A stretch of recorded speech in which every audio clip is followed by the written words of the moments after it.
जी नमस्कार। स्वागत है आपका मीना वाटिका ऑनलाइन प्लेटफॉर्म पर। आज के क्लास में हम प्रैक्टिस सेट 3 देखेंगे। हमने practice set 1, practice set 2 already देख चुका है।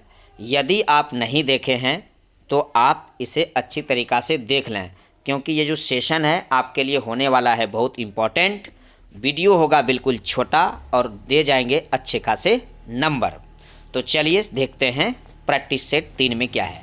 प्रैक्टिस सेट 3 देखने से पहले एक क्वेश्चन हमने आपसे पूछा था कि प्रैक्टिस सेट 2 में कि UIDAI यानी ये जो पहचान प्राधिकरण है ये कब लागू हुआ है।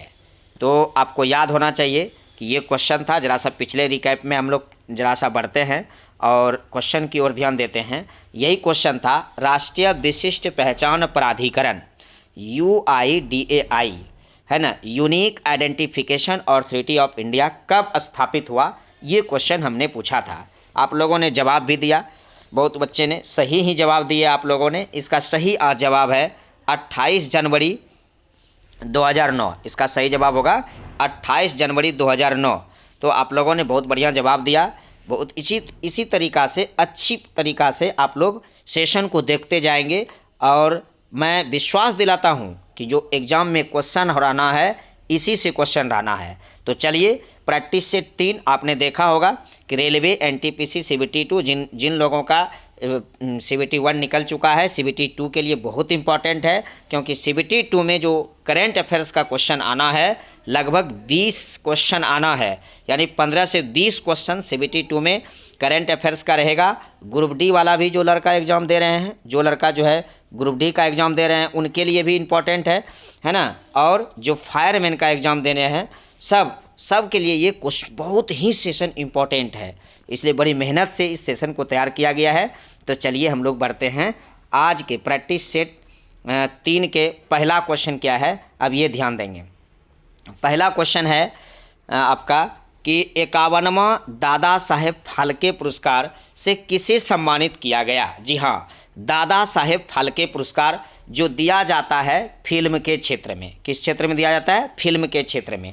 और क्या क्या दिया जाता है ये भी जानिए। दादा साहेब फाल्के पुरस्कार के स्वर्ण कमल दिया जाता है और उसमें कितना लाख रुपया दिया जाता है? 10 लाख रुपया। तो आपसे क्वेश्चन पूछा जाएगा कि दादा साहेब फाल्के पुरस्कार किस क्षेत्र में इम्पॉर्टेंट है, किस क्षेत्र में दिया जाता है। तो आप जवाब देंगे फिल्म के क्षेत्र में दिया जाता है, साथ ही साथ एक स्वर्ण कमल और 10 लाख रुपया दिया जाता है। अब हम बात करते हैं कि ये सुर्खियों में क्यों रहा। तो 51वां दादा साहेब फाल्के पुरस्कार जो है रजनीकांत को अभी हाल ही में दिया गया है। किसको मिला है? 51वां दादा साहेब फाल्के पुरस्कार रजनीकांत को। तो दादा साहेब फाल्के पुरस्कार बहुत इंपॉर्टेंट है, इस वजह से हम बढ़ते हैं इसमें और आगे इसके और विशेष कंटेक्ट की ओर। देखिए, तो दादा साहेब फाल्के पुरस्कार की शुरुआत 1969 में हुई। पहली बार मिला था देविका रानी रोरिक को और 1989 में लता मंगेशकर को मिला था। लता मंगेशकर, जी हाँ, आपको पता होगा कि बहुत अच्छी गायिका हैं ये। इन्हें 1989 में दादा साहेब फाल्के पुरस्कार दिया गया था। दादा साहेब फाल्के पुरस्कार के अंतर्गत 10 लाख रुपये और एक स्वर्ण कमल दिया जाता है। कोई दिक्कत? ध्यान दीजिएगा। बढ़ते हैं अगले सेशन की ओर। अगला क्वेश्चन है, दूसरा नंबर क्वेश्चन, किस भारतीय अर्थशास्त्री को स्पेन का सर्वोच्च सम्मान। जी हाँ, मैं स्पेन का सर्वोच्च सम्मान की बात कर रहा हूँ। स्पेन का सर्वोच्च सम्मान है क्या? तो प्रिंसेस ऑफ एस्टूरियस अवार्ड। क्या नाम है? Princess of Asturias award Spain का सर्वोच्च सम्मान है। किस भारतीय अर्थशास्त्री को इससे सम्मानित किया गया? तो सब इसमें जवाब आप देंगे कि प्रोफेसर अमर्त्य सेन। किसको? प्रोफेसर अमर्त्य सेन को जो है स्पेन का सर्वोच्च सम्मान से सम्मानित किया गया। अब हम बात करते हैं कि पहला ऑप्शन मनमोहन सिंह का है। मनमोहन सिंह का एक पुस्तक बहुत ज़्यादा पूछा जाता है एग्जाम में, और वो पुस्तक है कौन सा? Chasing India. और वो पुस्तक कौन है? Chasing India. ये पुस्तक किसने लिखा? तो मनमोहन सिंह ने लिखा। उसके बाद बात करते हैं प्रोफेसर अमर्त्य सेन, जिनको जो है स्पेन का सर्वोच्च सम्मान मिला। इसने होम इन द वर्ल्ड लिखा। होम इन द वर्ल्ड पुस्तक के लेखक कौन है? तो आप लगाएंगे कि जो है प्रोफेसर अमर्त्य सेन है। रघुराम राजन की भी एक पुस्तक आती है, what do I do what I do. तो I do what I do पुस्तक के लेखक कौन है? रघुराम राजन है। क्लियर है? इस प्रकार से बढ़ते चलेंगे।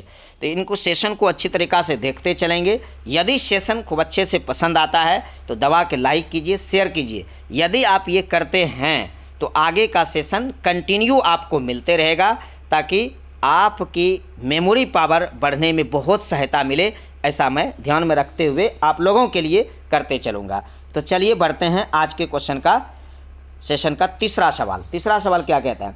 WHO, जो आपको पता होना चाहिए कि WHO है क्या।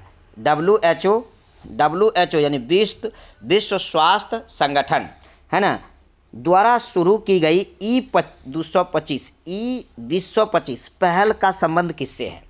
तो E2025 जो स्टार्ट किया गया है WHO के द्वारा। WHO समझ रहे हैं आप कि वर्ल्ड हेल्थ ऑर्गेनाइजेशन। ये वर्ल्ड हेल्थ ऑर्गेनाइजेशन 7 अप्रैल 1948 को स्थापित हुआ, जिसका हेड क्वार्टर पड़ता है जेनेवा में। कहाँ पड़ता है? जेनेवा में। और जेनेवा कहाँ पड़ता है? तो स्विट्जरलैंड में। जेनेवा कहाँ पड़ता है? स्विट्जरलैंड में। तो विश्व स्वास्थ्य संगठन में कुल कितने देश हैं? 194 सदस्य देश हैं। कितने सदस्य देश हैं? 194। भारत भी WHO का सदस्य देश है, ये भी आप याद रखिएगा। अच्छा क्वेश्चन है। बढ़ते हैं आगे।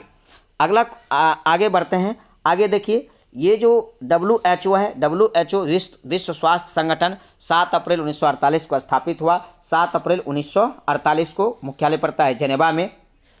तो यहाँ आप ध्यान रखिएगा, इससे क्वेश्चन जो बनेगा कि WHO का महानिदेशक कौन है? तो आप कहेंगे टेड्रोस एधानॉम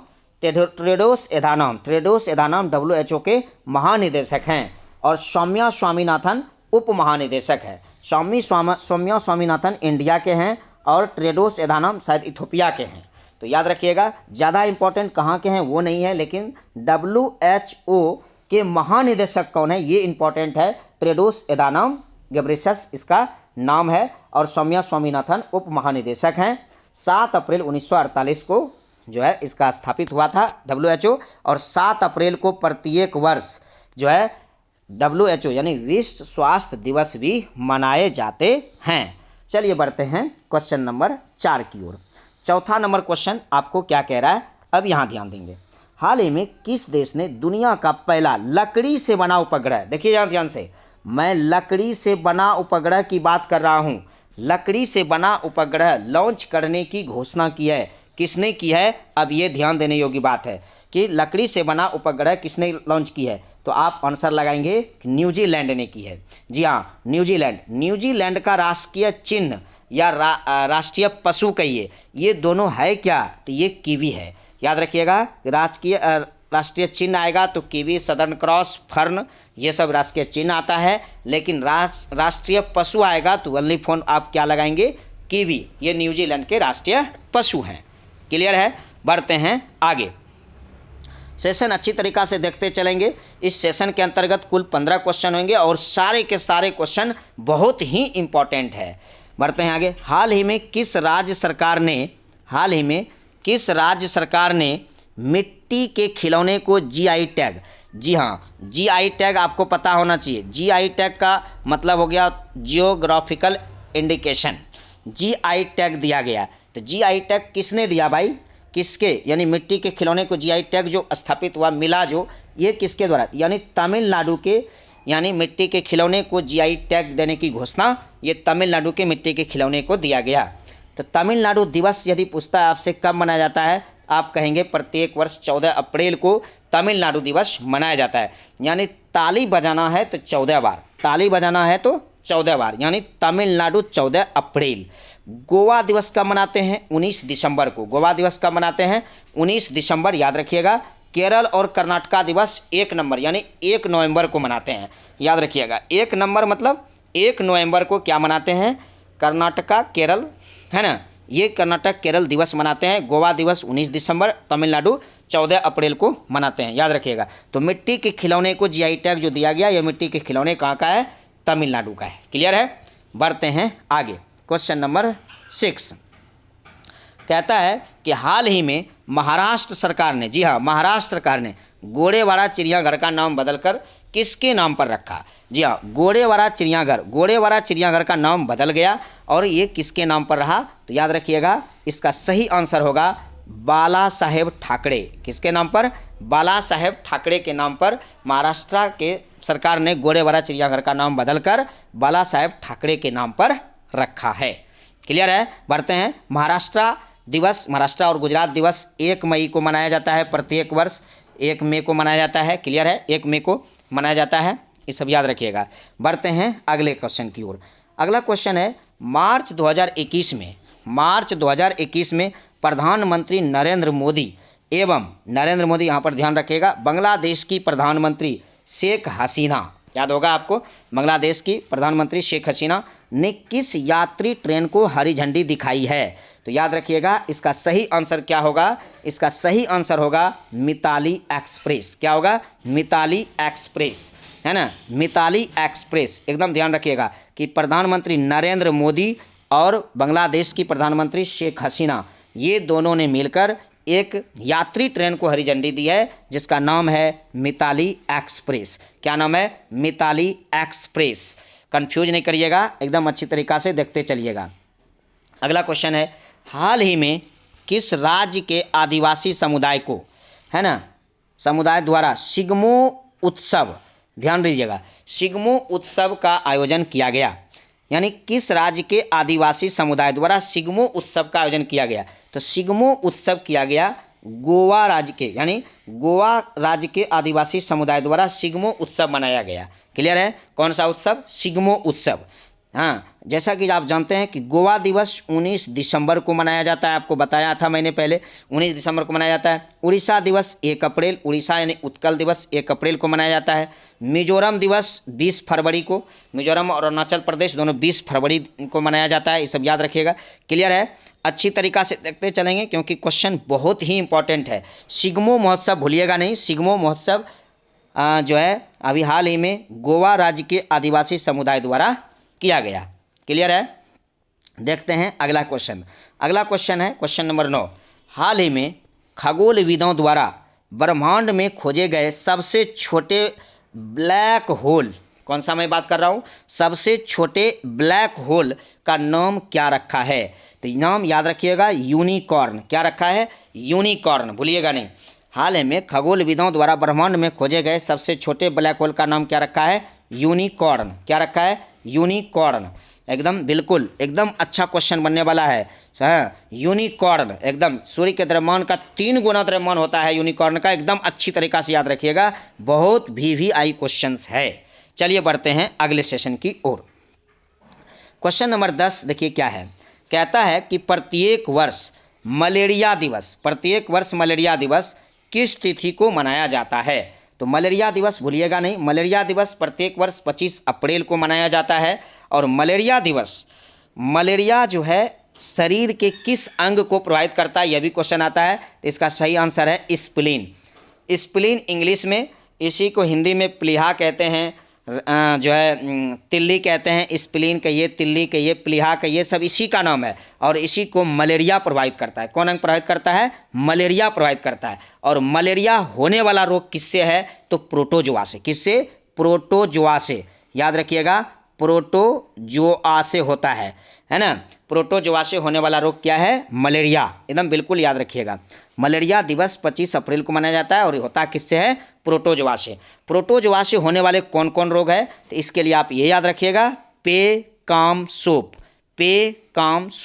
क्लियर है? बढ़ते हैं आगे।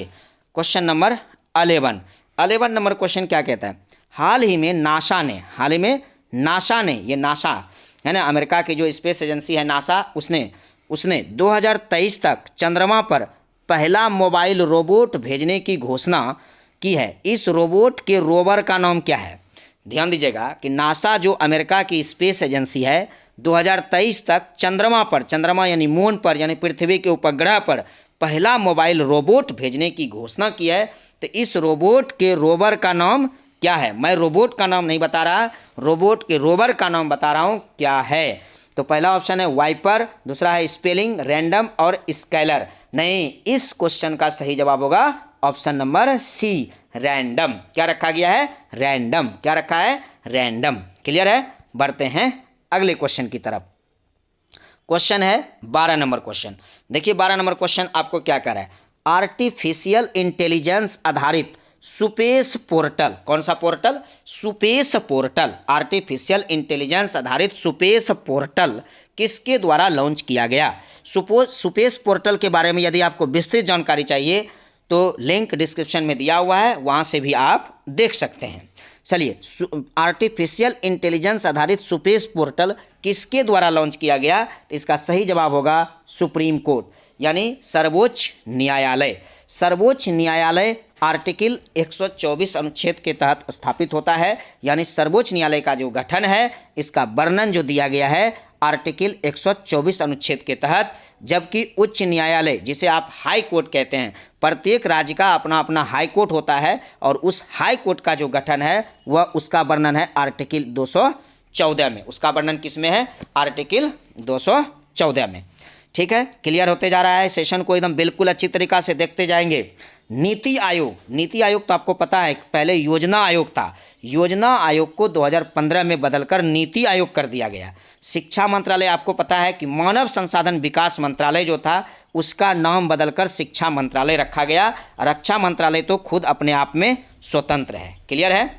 चलिए, तो आर्टिफिशियल इंटेलिजेंस आधारित सुपेस पोर्टल किसके द्वारा लॉन्च किया गया, तो आप याद रखेंगे सर्वोच्च न्यायालय के द्वारा लॉन्च किया गया। क्लियर है। साथ ही साथ सुप्रीम कोर्ट का एक भयानक क्वेश्चन आता है कि भाई भारत की जो न्यायिक व्यवस्था है वो कैसी है, तो याद रखिएगा इकहरी है और एकीकृत है। एकदम अच्छा क्वेश्चन है, इसको याद रखने हैं। भारत की न्यायिक व्यवस्था कैसी है, इकहरी है और क्या है, एकीकृत है। इकहरी है और क्या है, एकीकृत है। क्लियर है। इसके साथ एक क्वेश्चन और भी याद रखिएगा कि जब भारतीय न्यायिक पद्धति में लोकहित मुकदमा क्या लाया गया था, लोकहित मुकदमा लाया गया था, तब भारत के मुख्य न्यायमूर्ति कौन थे, तो आप आंसर करिएगा पी.एन. भगवती थे। कौन थे, पी.एन. भगवती। यानी भारतीय न्यायिक पद्धति में जब लोकहित मुकदमा लाया गया तब जो है भारत के मुख्य न्यायमूर्ति थे पी.एन. भगवती। क्लियर है, पी.एन. भगवती, एकदम बिल्कुल याद रखिएगा। बढ़ते हैं क्वेश्चन नंबर 13 नंबर क्वेश्चन देखिए क्या कहता है।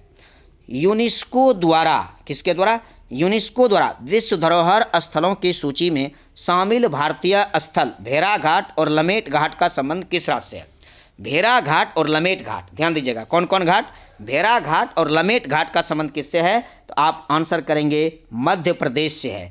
मध्य प्रदेश, जिसको आपको पता होना चाहिए कि मध्य प्रदेश में धुआंधार जलप्रपात है। धुआंधार जलप्रपात है मध्य प्रदेश में, लेकिन ऐसा नहीं है कि मध्य प्रदेश में जो धुआंधार जलप्रपात है खूब धुआं उठता है, ऐसा नहीं है। उसमें तो पानी का जो फुहारा है, पानी का जो फुहारा है, पानी गिरता है बहुत अधिक ऊंचाई से पत्थर पर टकराने के बाद जो उसकी फुहारा उठती है, इसीलिए उसको जलप्रपात का नाम दिया है धुआंधार जलप्रपात। और बहुत इंपॉर्टेंट है, क्वेश्चन एग्जाम में पूछे जाते हैं। ये है कहाँ भाई, तो याद रखिएगा कहाँ है, मध्य प्रदेश में है। कहाँ है, मध्य प्रदेश में है। क्लियर है। आंध्र प्रदेश तो आपको पता ही है कि आंध्र प्रदेश से अभी 2 जून कब का है कहानी, 2 जून 2014 का है ना, 2 जून 2014 का कहानी है, जो कि 2 जून 2014 को आंध्र प्रदेश से तेलंगाना अलग हो गया। आंध्र प्रदेश से क्या अलग हो गया, तेलंगाना अलग हुआ।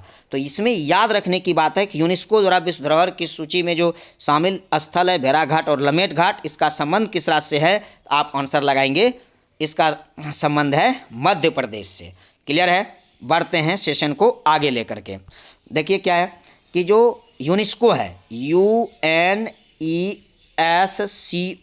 UNESCO, यूनेस्को का स्थापना कब हुआ, 1946 में, है ना। यूनेस्को का स्थापना कब हुआ, 1946 में। और इसके डायरेक्टर जनरल पूछता है, मेरे भाई एकदम ध्यान से याद रखिएगा, जो एग्जाम में क्वेश्चन पूछा जाता है मैं सिर्फ उसी की बात करता हूँ, फालतू की मैं कोई बात नहीं करता हूँ, है ना, एकदम सीधा काम की बातें करता हूँ। इसके डायरेक्टर जनरल पूछा जाता है एटॉर्नी एजोले, याद रखिएगा, ये यूनेस्को के जो है डायरेक्टर जनरल हैं। यूनेस्को के डायरेक्टर जनरल कौन है, एटॉर्नी एजोले। क्लियर है। बढ़ते हैं आगे। अगला सेशन है, यानी सेकेंड लास्ट है, आज का सेकेंड लास्ट क्वेश्चन है।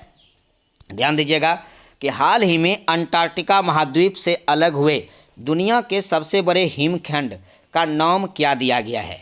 हाल ही में अंटार्कटिका महाद्वीप से अलग हुए दुनिया के सबसे बड़े हिमखंड को क्या नाम दिया है? तो आप आंसर करेंगे A17। क्या दिया है? A17।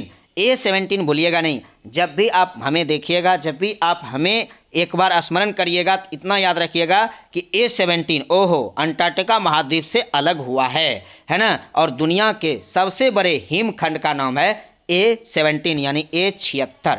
क्लियर है? बढ़ते हैं आगे। आज के सेशन का लास्ट सवाल के रूप में ये क्वेश्चन है, मैक MACS 1407 क्या है? ध्यान दीजिए, MACS 1407 क्या है? बहुत ही इंपॉर्टेंट है, एकदम डबल ट्रिपल स्टार लगा लीजिए कि मैक 1407 क्या है। तो मैक 1407 है सोयाबीन की एक किस्म, सोयाबीन की एक नई किस्म की पहचान वैज्ञानिकों द्वारा हाल ही में किया गया है कि मैक 1407 क्या है? तो ये सोयाबीन की एक नई किस्म है। क्लियर है? सोयाबीन की एक नई किस्म है। क्लियर है? तो हर दिन की भांति, हर सेट की भांति मैं आपसे अंतिम में 15 क्वेश्चन के बाद मैं एक क्वेश्चन आपसे पूछता हूं और उसका जवाब आपको कमेंट बॉक्स में देना होता है और उसी तरह आप देंगे।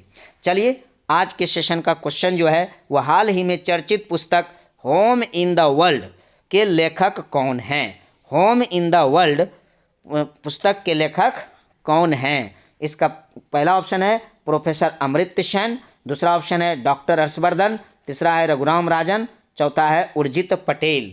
अब डिपेंड करता है आप पर कि इस सवाल का सही जवाब किसके द्वारा दिया जाता है, कौन इसके विजेता बनते हैं। ये देखते हैं कि जब भी आप इसको देखें तो कमेंट बॉक्स में इसका आंसर जरूर लिखें। हाल ही में चर्चित पुस्तक होम इन द वर्ल्ड के लेखक कौन बने हैं? पहला ऑप्शन है प्रोफेसर अमर्त्य सेन, दूसरा ऑप्शन है डॉक्टर हर्षवर्धन, तीसरा है रघुराम राजन, चौथा है उर्जित पटेल। तो आज इस सेशन के साथ आपके सेशन का अंत होता है। इस तरह से खुश रहिएगा, मुस्कुराते रहिएगा, घर पे रहिएगा, सुरक्षित रहिएगा, सेफ रहिएगा, लोगों को सेफ रखिएगा। धन्यवाद।